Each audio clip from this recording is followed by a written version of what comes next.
और इसका अनुवाद इस प्रकार है। यह निश्चय हुआ था कि राजा विदर्भ की कन्या वैदर्भी का विवाह अत्यंत शक्तिशाली पुरुष मलय ध्वज के साथ किया जाए, जो पांडु देश का रहने वाला था। उसने अन्य राजकुमारों को पराजित करके राजा विदर्भ की कन्या के साथ विवाह कर लिया। तो हम लोग पिछले कुछ सत्र से राजा पुरंजन की उपाख्यान का श्रवण कर रहे हैं, जो श्री महान भक्त भगवान के नारद मुनि द्वारा दी जा रही है राजा प्राचीन भविष्यत को। तो इस अध्याय का जो नाम है वो क्या है? अगले जन्म में पुरंजन को स्त्री शरीर की प्राप्ति। तो यहाँ हम इस श्लोक में खासकर देख रहे हैं, और इसके पिछले श्लोक में जहाँ पर राजा पुरंजन अब स्त्री के शरीर में, अब उन्हें स्त्री शरीर प्राप्त हो चुका है ना। तो पुरंजन जैसा हमने देखा कि अपने जीवन में पूरे आसक्त था, है ना, और आसक्ति के कारण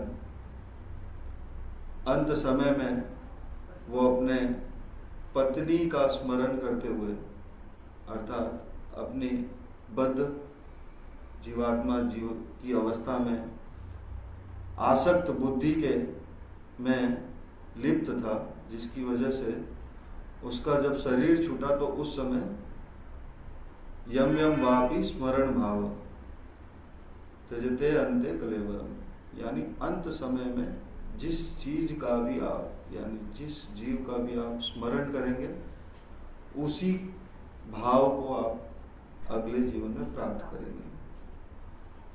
तो अंत समय में अपनी स्त्री में आसक्त होने के कारण उसको अगला जो जीवन है स्त्री का मिला। तो यहाँ पर बताया जा रहा है कि अगला जीवन उसे विदर्भ के राजा, विदर्भ है ना, विदर्भ राजा की पुत्री, उनके यहाँ जन्म लिया और उनका नाम हुआ क्या? वैदर्भी। और फिर हमें यहाँ बताया जा रहा है उनका विवाह फिर किससे हुआ? मलय ध्वज नामक राजा से। तो मलय ध्वज राजा जो हैं वो बहुत ही शक्तिशाली और भगवान के भक्त हैं।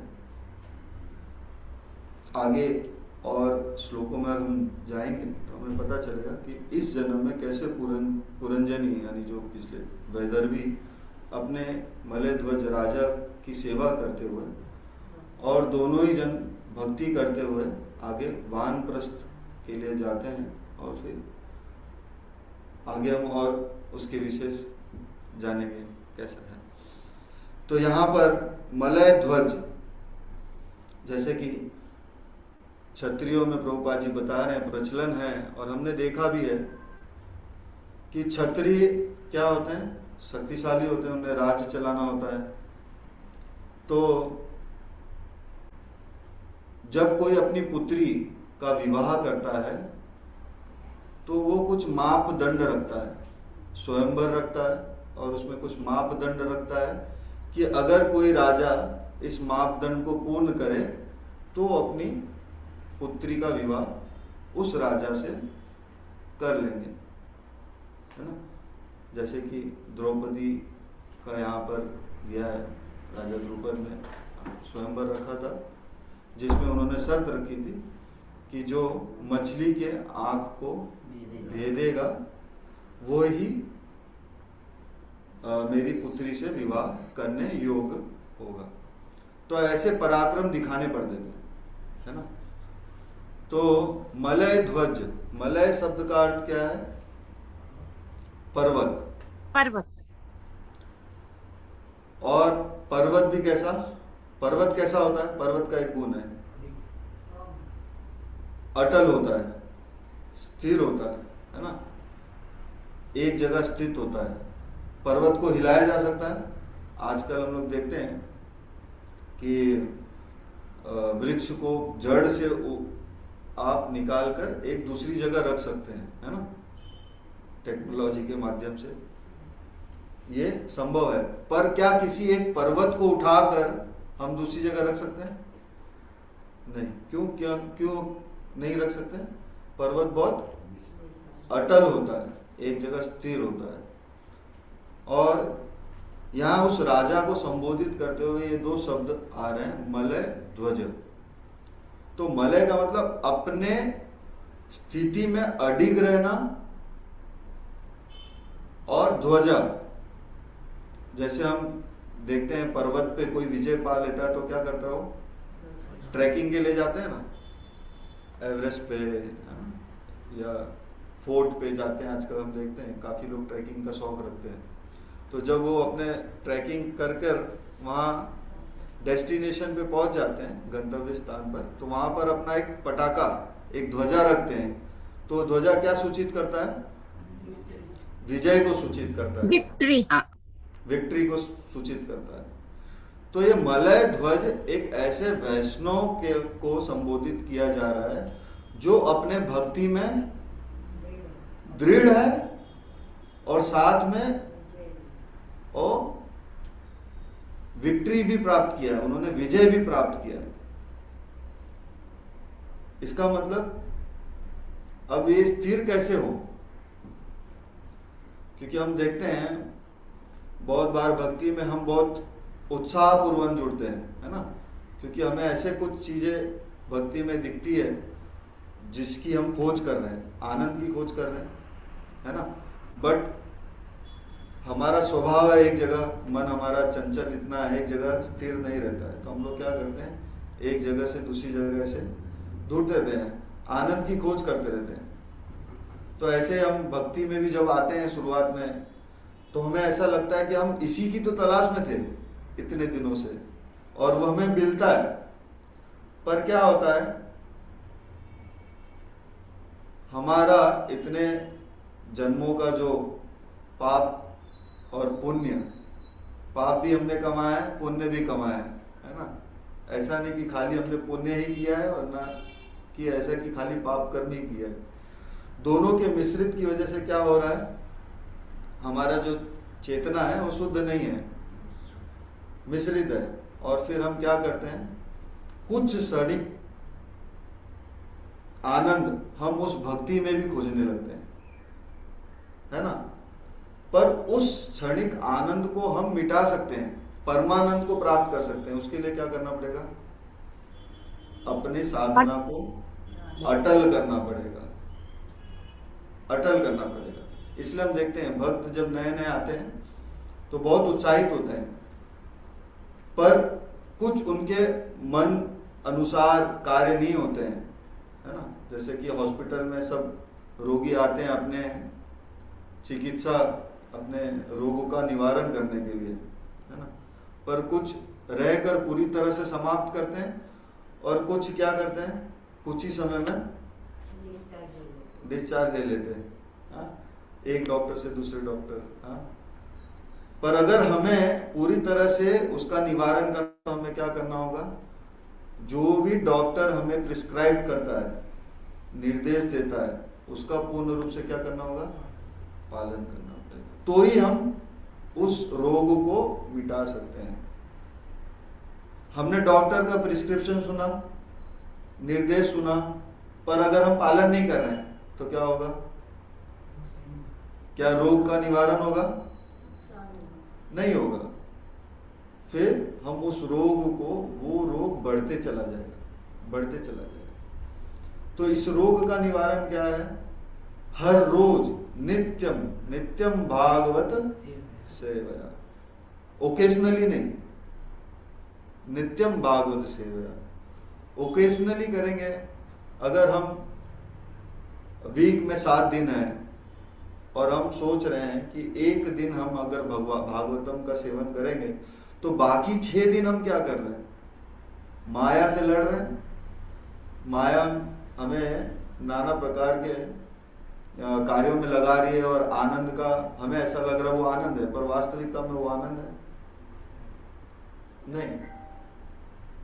अगर आनंद होता, हम इतना परिश्रम करके धन अर्जित करते हैं, फिर बाद में हम क्या कहते हैं, पार्टी। लोग क्या करते हैं, भौतिकवादी लोग क्या करते हैं, पार्टी करते हैं, बोलते हैं इतना मेहनत किया, थोड़ा अब हम थोड़ा इंजॉय करेंगे। पर जैसे वो इंजॉय करते हैं, नेक्स्ट डे क्या होता है, अरे कल तो इतना खर्च हो गया, अब नेक्स्ट मंथ वापस और डबल मेहनत करेंगे ताकि महीने के अंत में वापस से क्या करेंगे, पार्टी। तो उन्हें लग रहा है वो आनंद कर रहे हैं, पर वो क्या कर रहे हैं, जैसे गधे के सामने एक गजर रखा जाता है, कैरेट, और उसे कहा जाता है, उसे क्या लगता है, मैं थोड़े एक पग आगे चलूंगा तो गाजर मेरे मुंह में आ जाएगा, पर वो गाजर तो बंधा हुआ है उसके सर पे, है ना, इतने डिस्टेंस पे, एक हाथ के डिस्टेंस पे। जब वो एक कदम चढ़ेगा तो वो गाजर भी तो एक कदम आगे चला जाएगा, पर ये हम नहीं समझ पाते। इस चीज को खाली हम समझ पाएंगे जब किसी वैष्णव भगवान के शुद्ध भक्त की हम पर कृपा होगी। इसलिए बहुत जरूरी है भक्ति में कि हमें वैष्णव एसोसिएशन, भगवान के शुद्ध भक्तों में के साथ हम अपना जीवन व्यतीत करें। ज्यादा से ज्यादा समय हमें भगवान के भक्तों के साथ, और भगवान के भक्तों के साथ जीवन बिताने का अर्थ क्या है, केवल उनके साथ रहना। जैसे कि हम सुनते आ रहे, मद चित्ता मदगत प्राणा बोधयंत परस्परम। भगवान के भक्तों के साथ रहने का अर्थ यह है कि जब भी आप भगवान के भक्त के साथ मिले तो आपकी चर्चा केवल क्या होनी चाहिए, भगवान के विषय में। अगर भगवान के विषय में नहीं हो रही है तो क्या हो रहा है, तो धीरे धीरे आपके जो भक्ति है वो नष्ट हो जाती है, छीन हो जाती है। इसलिए मलय ध्वज जो शब्द है बहुत इंपॉर्टेंट है इस श्लोक में, जहां पर बताया जा रहा है कि बहुत ही महान भक्त के साथ विदर्भी का विवाह हुआ, और भक्त कैसा होता है उसकी परिकाष्ठा यहाँ पर श्रीमद् भागवतम में बार बार अलग अलग अध्यायों में दी जा रही है। और यहाँ प्रभुपाद जी बहुत सुंदर रूप से बता रहे हैं कि भक्त जो क्या होता है, वो पांड्य शब्द पांडा से बना है, पांड्य पर पुरंजना ये शब्द आखिरी में आता है। तो पांड्य शब्द का अर्थ क्या है, ज्ञान, ज्ञानी। हम बोलते हैं ना मंदिर के पंडा, तो पंडा का अर्थ होता है ज्ञानी व्यक्ति, न कि खाली अपने पूर्वजों से वो गद्दी पे गद्दी आ रही है, वो पंडा नहीं होते। पंडा का अर्थ है वो ज्ञान अर्जित करते हैं। भक्त को ज्ञान अर्जित करना चाहिए, क्योंकि उसका उद्देश्य क्या है, ज्ञान का उद्देश्य क्या है, भगवान को जानना। कि वह विप्र कि वह न्यासी शूद्र के निर्णय, यही कृष्ण तत्ववेता से ही गुरु हो। अगर आप तत्व से भगवान को जानेंगे तो ही आप गुरु बन सकते हैं। गुरु अर्थात अपनी इंद्रियों को कंट्रोल कर सकते हैं, तो ही आप लोगों को अंधकार से निकाल सकते हैं। हर कोई लीड करना चाहता है ना, हर कोई लीड करना चाहता है, पर कोई लर्न नहीं करना चाहता है, कोई सीखना नहीं चाहता है। तो श्रीमद् भागवतम हमें सिखाता है, तो सबसे पहले हमें किसी को लीड करना है तो क्या करना पड़ेगा, सीखना पड़ेगा। एक अच्छा गुरु वही होता है जो अच्छा शिष्य होता है। अगर आप अच्छे शिष्य नहीं तो अच्छे गुरु बन सकते हैं, है ना। गुरु प्रसन्न होंगे आपसे, सबसे पहले क्या बनना है, अच्छा शिष्य। और शिष्य, अच्छा शिष्य बनने की योग्यता क्या है, अगर आपको अपने गुरु को प्रसन्न करना है है ना, गुरु को प्रसन्न करना। तो गुरु को प्रसन्न करने के लिए क्या करना होता है? सेवा करनी होती है। तो गुरु की सेवा कैसे होती है? 2 प्रकार से होती है। कैसे? वपु सेवा और वाणी सेवा। तो उसमें भी हम देखते हैं वपु सेवा हमें हमेशा पॉसिबल है नहीं। क्या पॉसिबल है? वाणी सेवा। तो गुरु प्रसन्न होते हैं जब हम गुरु की वाणी सेवा करते हैं, है ना। क्योंकि जब गुरु अंतर ध्यान हो जाते हैं यहाँ से अपनी लीला पूर्ण करने के बाद, जब इस धराधाम इस भौतिक जगत से जाते हैं, तो उस समय हमारे पास उनका क्या रहता है? वाणी रहती है, जो हमें भक्ति में अटल करके रखती है। तो वाणी सेवा को बहुत महत्व दिया है। हमने देखा है गुरु महाराज की बहुत सारे लोग सेवा करते थे, बट क्या होता था?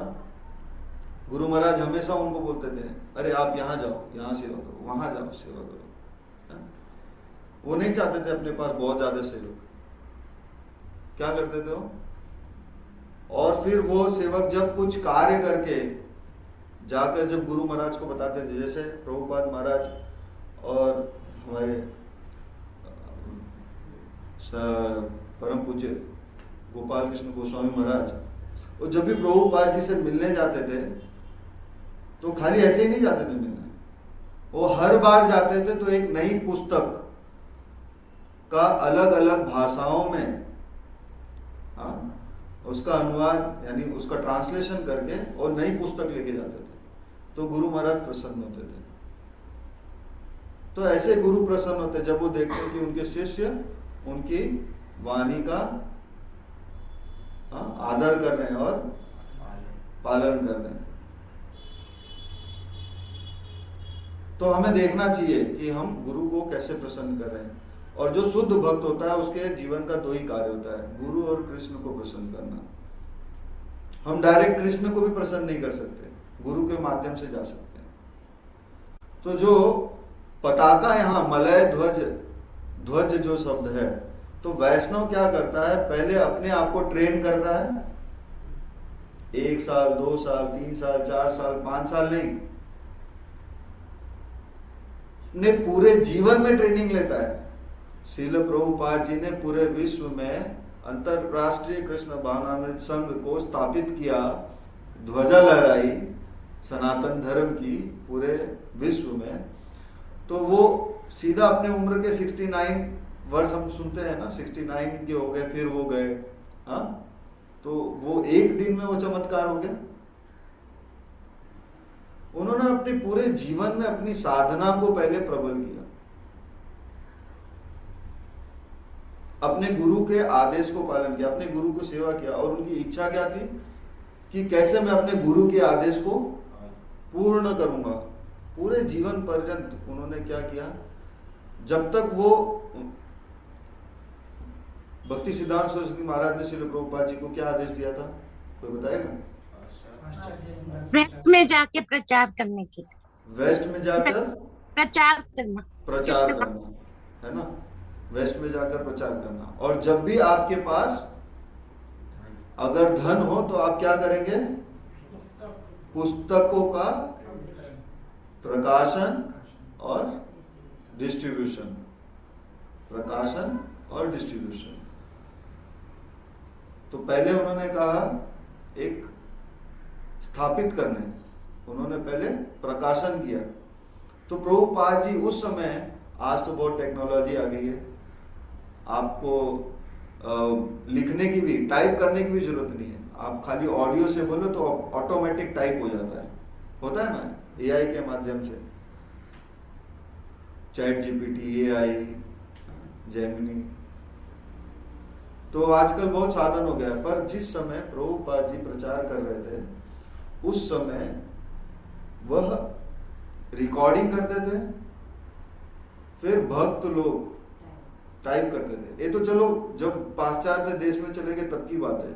उसके पहले जैसे बैक टू गॉड हेड ऐसी पुस्तकें जब प्रभुपाद जी ने लिखी, उस समय तो उनके पास कोई शिष्य भी नहीं था, वो खुद ही लिखते थे। और उसके प्रकाशन के लिए पहले जाते थे, लोगों से धन एकत्रित करते थे, और जो भी उन्होंने कुछ संचित धन थे वो भी उन्होंने इस प्रकाशन में लगा दिया। ये शुद्ध भक्त के हम लक्षण। इसीलिए अब इस्कॉन में जब डिसाइपल कोर्स होता है उसके पहले अब एक और कोर्स आ रहा है, श्रील प्रभुपाद इंट्रोडक्टरी कोर्स। अब आगे चलकर जो भक्तों को दीक्षा लेनी होगी, डिसाइपल कोर्स के पहले हमें सबसे पहले अगर इस संस्था में जुड़ना है तो संस्था के संस्थापकाचार्य, फाउंडर आचार्य के बारे में जानना बहुत जरूरी है। हमें सब बना बनाया मिला तो हमें पता नहीं है कि संघर्ष क्या है। इसीलिए क्या होता है, जब संघर्ष नहीं पता होता है तो हम अपनी भक्ति से गिर जाते हैं। हम अपने ही संघर्ष को सबसे बड़ा संघर्ष समझते हैं। क्यों? क्योंकि हमने प्रभुपाद जी के संघर्षों को देखा ही नहीं है, सुना ही नहीं है कि उन्होंने क्या संघर्ष किया है। तो हम सोचते हैं हम जो संघर्ष कर रहे हैं वही संघर्ष सबसे बड़ा संघर्ष है, और फिर उसके उपरांत हमें ये फल मिलने चाहिए, और वो फिर इच्छा पूरी नहीं होती तो हमें क्या होता है, दुख होता है। जब जुहू मंदिर बनना था तो भक्त नहीं थे, तो फॉरेनर डिवोटीज प्रभुपाद जी के वो वहां पर आए थे, है ना, उनको रहने दिया, जो ऐसी स्थिति में कभी रहे ही नहीं। आज थोड़ा सा एसी कम ज्यादा हो जाता है या बंद हो जाता है, या अगर मान लो ये खिड़की खुली हो जाए या दरवाजा खुला हो जाए, सारे मच्छर अंदर आ जाते हैं तो हम विचलित हो जाते हैं, है ना। हम ये नहीं देखते कि आगे कितना अच्छा प्रसंग चल रहा है, हमें उस प्रसंग में ध्यान ही नहीं है। हमें किस पे ध्यान है? सुख सुविधा पे ध्यान है। अगर हमारा प्रवचन पर ध्यान है, भगवान के शब्दों में ध्यान है, भागवतम में ध्यान है, तो ये सब जो पीड़ा है ये हम सहन करके, ये जो टेम्पररी जो दुख आ रहे हैं इसको हम नजरअंदाज करते हैं। मोह किसके अंदर उत्पन्न नहीं होता है? नारद जी के भी मन में मोह उत्पन्न हुआ था। तो हमें ये सब चीज ध्यान देना है कि छोटी छोटी जो परेशानियां हैं भगवान हमें टेस्ट कर रहे हैं, माया द्वारा टेस्ट कर रहे हैं कि हम अपनी भक्ति में कितने अडिग हैं। जब तक हम भक्ति में अडिग नहीं होंगे कृष्ण प्रेम कैसे मिलेगा? हाँ? माया कितना लात मारती है, फिर भी हम माया के पास जाते हैं, जाते कि नहीं जाते? हर क्षण लात मार रही है, फिर भी हम माया के पीछे लगे। पर कभी किसी वैष्णव ने हमें अगर कुछ कह दिया तो हमारा, वो वैष्णव नहीं बोल रहा है, आपको समझना चाहिए कि भगवान उस वैष्णव के द्वारा आपको एक शिक्षा प्रदान कर रहे हैं। किसी को अगर भक्ति में लाना है, श्रील भक्ति सिद्धांत सरस्वती महाराज बोलते हैं ऐसे भक्त को लाने के लिए हजारों हजारों गैलन खून भी बहाना पड़े, छोटी बात नहीं है, तब जाकर कोई एक भक्त आता है। तो हमको अपने वाणी से, अपने कार्यों से, अपने आचरण से ऐसा प्रयास करना चाहिए कि ऐसे भक्त वापस न जाए।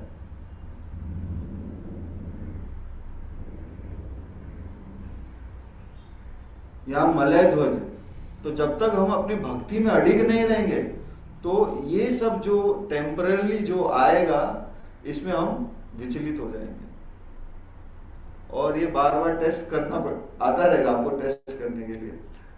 इसीलिए अडिग होना बहुत जरूरी है। इसीलिए सुबह की साधना बहुत जरूरी है, श्रवण बहुत जरूरी है, कीर्तन बहुत जरूरी है।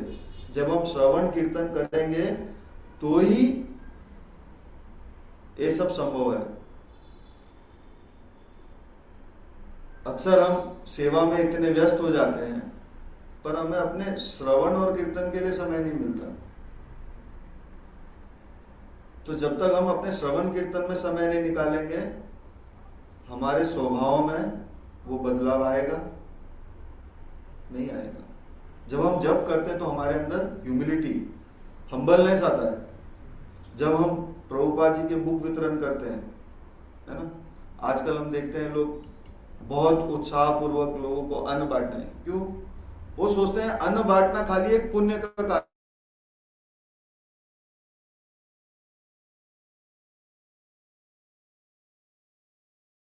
भक्ति में एडिक्ट नहीं है, सेवा नहीं, यानी श्रवण कीर्तन नहीं कर रहा है, तो हमें उसे वो सेवा नहीं देनी चाहिए।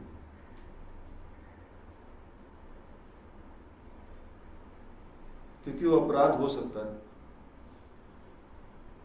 तो हमें अपने भक्ति में अडिग रहने के लिए अपनी साधना को बहुत, और साधना भी कैसे, साधु संग में, अकेले नहीं, साधु संग में साधना करनी है। इसीलिए सेंटर, ये केंद्र, इस्कॉन के मंदिर क्यों इतने इंपॉर्टेंट है। आजकल हम देख रहे हैं, हम लोग ऐसी जगह जाना चाहते हैं जहां पर सुबह से शाम तक भंडारा चल रहा है, लोगों को खिला रहे हैं। अरे आप लोग के पास इतना धन है, आप लोग क्या कर रहे हैं? देखो वो संस्था तो सुबह से शाम खाना खिला रही है। फिर और क्या देखना चाहते हैं? अरे वो संस्था के पास जाओ, उनके बड़े बड़े अस्पताल हैं, उस संस्था के पास जाओ, वो तो रोज देखो अनाज भर कर दे रहे हैं, कंबल दे रहे हैं, चादर दे रहे हैं। अगर कोई जीव, मान लो कोई छोटा बालक है, वो अपने परिवार, अपने पिता से अगर अलग हो गया है, उदाहरण पे हमने बहुत बार सुना है ना ये एग्जाम्पल, कि मान लीजिए एक पुत्र अपने पिता के साथ मेले में गया है और मेले के भीड़ में उसका हाथ अपने पिता से छूट गया है, और फिर वो पुत्र अपने पिता को खोज रहा है और रो रहा है। तो स्वाभाविक है, जब कोई तकलीफ में है तो वहां पर काफी लोग एकत्रित होते हैं और वो लोग उनकी कुछ न कुछ मदद करने की कोशिश करते हैं, है ना। कोई क्या करेगा, अरे बच्चे आपको भूख लगा है, चलो मैं आपको कुछ टॉफी दिला देता हूँ, है ना। कोई क्या करेगा, आपको कुछ तकलीफ है, ठंड लग रही है, चलो कुछ मैं वस्त्र दिला देता हूँ। तो हो सकता है वो जीव, वो बच्चा कुछ देर के लिए शांत हो जाए, पर वो फिर भी रोता रहेगा। क्यों? जब तक उसे अपने पिता के पास नहीं पहुंचाया जाएगा। आप कुछ आज जिसे आज आप अन्न दोगे, कल क्या उसे भूख नहीं लगेगी? लगेगी ना। पर अगर वो उसको अपने पिता के पास अगर हम पहुंचा दें तो उसके पिता उसको खाने के लिए भी देंगे, रहने के लिए जगह भी देंगे। हाँ, तो हम देख रहे हैं पहनने की व्यवस्था, सब व्यवस्था करेंगे, तब वो बालक हमेशा के लिए शांत और खुश आनंद रहेगा। नहीं तो क्या होगा, वो हमेशा दुखी रहेगा।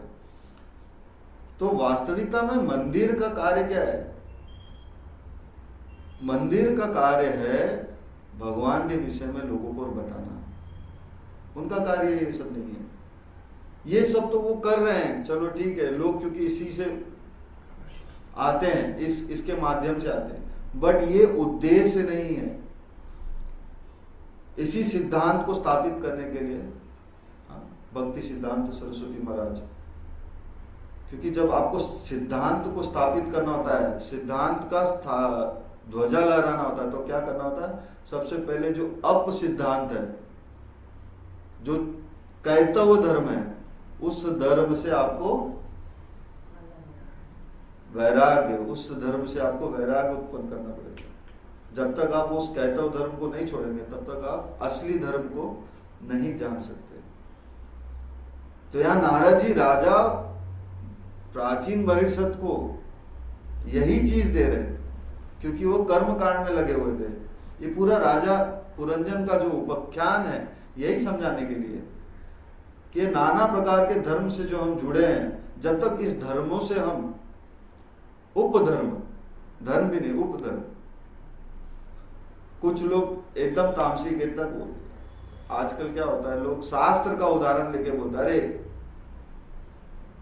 कल ही मेरी एक जन से बात हो रही, बहुत उनको ज्ञान है, बहुत, हर चीज के लिए आपको एक श्लोक कोट कर देंगे, हर चीज के लिए आपको एक श्लोक कोट करेंगे, कोई वेद से, कोई पर हमें समझना चाहिए श्रीमद् भागवतम, प्रभुपाद जी कह रहे हैं जो लोग श्रीमद् भागवतम का अध्ययन करते हैं उन्हें और किसी भी अन्य ग्रंथों की जरूरत नहीं है। क्यों जरूरत नहीं? क्यों? रीजन क्या है? उनका त्याग करना है? नहीं, उसका फल स्वरूप है श्रीमद् भागवतम। जो चीज आपको उसमें बताया गया है, जैसे कोई शिक्षक होता है ना, जब वो ट्रेनिंग प्रोसेस के लिए कहीं जाता है, यानी बच्चों को पढ़ाने जाता है, तो उस शिक्षक की भी एक पुस्तिका होती है कि कैसे पढ़ाना है ना। जैसे बहुत सारे शास्त्र में दिया है ये कार्य करने से आपको ये लाभ होगी, ये कार्य करने, तो एक शिक्षक की पुस्तिका होती है। तो शिक्षक की पुस्तिका है, जब तक ये शिक्षक की पुस्तिका नहीं जानेंगे हम बाकी वेद को नहीं जान सकते। इसीलिए व्यासदेव जी बहुत चिंतित थे, है ना।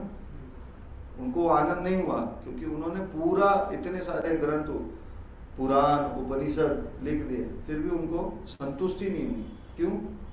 नारद जी ने उन्हें क्या कि आपने न ही भगवान के विषय में बताया और न ही उनके भक्तों के विषय में बताया। इसीलिए आप श्रीमद् भागवतम को लिखे जिसमें भगवान के बारे में और भगवान के भक्तों के बारे में लिखे। और इसीलिए सारे वेद, उपनिषद, पुराण के बाद जब श्रीमद् भागवतम की रचना, तो एक ऐसा भागवतम है निगम कल्पतरु, एक फल है जिसमें सिर्फ रसी रस है, उसमें त्यागने जैसा कुछ नहीं है। और जब श्रीमद् भागवतम कर लेंगे तो आप सभी वेद, सभी उपनिषद, सभी पुराणों का जो सार है वो प्राप्त कर लेते हैं। इसलिए श्रीमद् भागवतम का नित्यम सेवा। अगर आपको ऐसे विजय पताका लहराना है अपने जीवन में, यानी एक अच्छा भक्त बनना है, तो आपको क्या करना होगा? श्रीमद् भागवतम का नित्य सेवा करना होगा। कैसे? श्रवण से और अध्ययन से। इसीलिए यहाँ पांडु जो शब्द है, पांड्य शब्द, जिसका अर्थ है ज्ञान, है ना। हमें ज्ञान शिष्ट विद्वान न हो तब तक वह अव्यक्तिपूर्ण विचारों पर विजय नहीं पा सकता। जब तक आपको शुद्ध ज्ञान नहीं होगा तब तक अशुद्ध ज्ञान आपको भक्ति करने नहीं देगा। पर शब्द का अर्थ है दिव्य तथा पूर्व शब्द का अर्थ है नगर, पर पूर्व वैकुंठ। और ऐसा भक्त क्या होता है? वह वैकुंठ को भी जीत लेता है। भगवान का एक नाम क्या है? अजित, है ना। भगवान का एक नाम है अजित, जिनको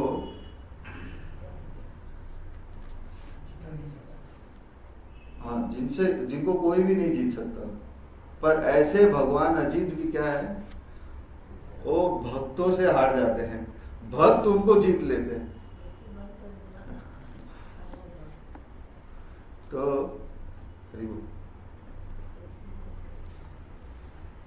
तो हम यहाँ देख रहे हैं कि यहाँ पर श्रील प्रभुपाद जी बता रहे दूसरे केवल भगवान को जीतने की विधि बता रहे हैं। केवल कैसे जीता जा सकता है? भक्ति से नहीं, भक्ति के साथ और एक शब्द लगा हुआ है। हम साधना कर रहे हैं और साधना करते वक्त जब हम जप करते हैं तो हम क्या कहते हैं? श्रीमती राधा रानी से हम सेवा मांगते हैं, है ना। तो हमें भक्ति में सेवा करनी है। कुछ लोग सोचते हैं यार सिर्फ मैं नाम जप करूंगा, है ना। और पर हमारा जो ये गौड़ी संप्रदाय है, चैतन्य महाप्रभु जी का जो आंदोलन है, उसमें चैतन्य महाप्रभु जी का आंदोलन है, ये आदेश है। क्या आदेश है? तारे देखो तारे कहो कृष्ण उपदेश, ये आदेश है। पृथ्वी दे आचे नगर आदि ग्राम सर्वत्र प्रचार।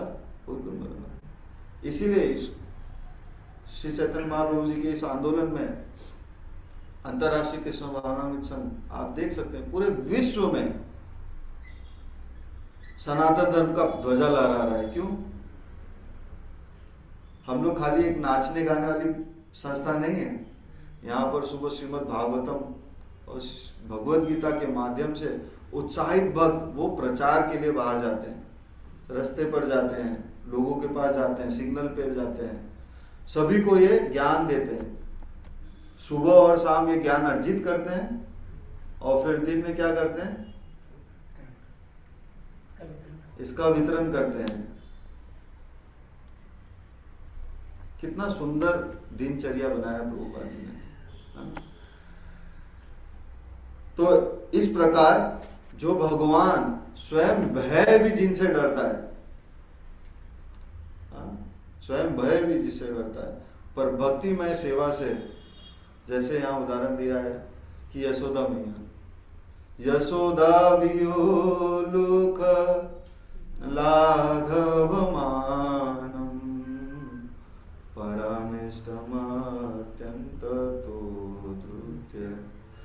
यशोदा मैया के भय से वो भयभीत हो जा रहे, जिनकी एक भ्रुकुटी थोड़ी सी अगर हिले तो प्रलय आ जाए, जिनके एक श्वास में सारा ब्रह्मांड विलीन हो जाता है और जब एक श्वास छोड़ते हैं तो पूरा ब्रह्मांड वापस बाहर आ जाता है, ऐसे भगवान अपने भक्त के हाथों में एक छड़ी से डर जाते हैं और अपने आप को बंधा लेते हैं। तो ऐसे से भगवान को अगर हमें जानना है, तत्व से जानना है, तो हमें नित्यम भागवत सेवया करना है और अपनी साधना करनी है। हमें गुरु के जो आदेश है उसको पालन करना है और लोगों तक इसको पहुंचाना है। पिछले रविवार यहाँ पर ग्लोरीज ऑफ श्रीमद् भागवतम पर चर्चा हुई और इसका परिणाम यह हुआ कि वहां पर 7 भागवतम सेट एक दिन में, 8 भागवतम सेट उस प्रवचन के बाद में लोगों ने आगे बढ़े। तो कितना परोपकारी काम है ना। तो हमें श्रील प्रभुपाद जी को जब भी ऐसा कुछ वितरण होता है तो हमें तुरंत गुरु और भगवान को अर्पित करना चाहिए। इसीलिए हमारे इस्कॉन में हर रोज सुबह स्कोर अनाउंस होता है। क्यों? ताकि उसका श्रेय हम ना लें। उसका श्रेय किसे जाता है? गुरु और भगवान को। तो अनाउंस करना चाहिए और ये गुरु को प्रसन्न करता है। गुरु ही हमें भगवान तक ले जाते हैं। पर आजकल इतने उपधर्म इतने सारी संस्थाएं हैं, वो भगवान को साइड कर देते हैं और सेंटर में अपने गुरु को रखते हैं। वो कहते हैं भगवान की मूर्ति की पूजा नहीं होनी चाहिए, पर गुरु के फोटो में रोज हार लगा रहे हैं। बोलते हमारे संस्था में अर्चा विग्रह की सेवा वर्जित है, भगवान का कोई स्वरूप नहीं है, पर हमारे गुरु का 60 फीट ऊंचा मूर्ति होना चाहिए। जिन्होंने ये बताया है कि भगवान निराकार है, बट हम लोग, हमारी पूजा होनी चाहिए, भगवान के साकार रूप की पूजा नहीं होनी चाहिए। तो ऐसे जगह पर हम कैसे विजय प्राप्त कर सकते हैं? जब तक हम श्रीमद् भागवतम भगवद गीता का शुद्ध भक्तों के साथ में रहकर अध्ययन नहीं करेंगे, साधना नहीं करेंगे, तब तक हम विजय नहीं। तो इसीलिए यहाँ पर श्रील प्रभुपाद जी इस पे भी जोर डाल रहे हैं कि भक्तों को क्या करना चाहिए, साधना अच्छी करनी चाहिए और भागवतम और भगवद गीता का डेली अध्ययन करना चाहिए। तो ही हम इस जीवन में ध्वजा लहरा पाएंगे। हरे कृष्ण, और भगवान को जीत पाएंगे। हरे कृष्ण। किसी का कोई प्रश्न है या कमेंट है तो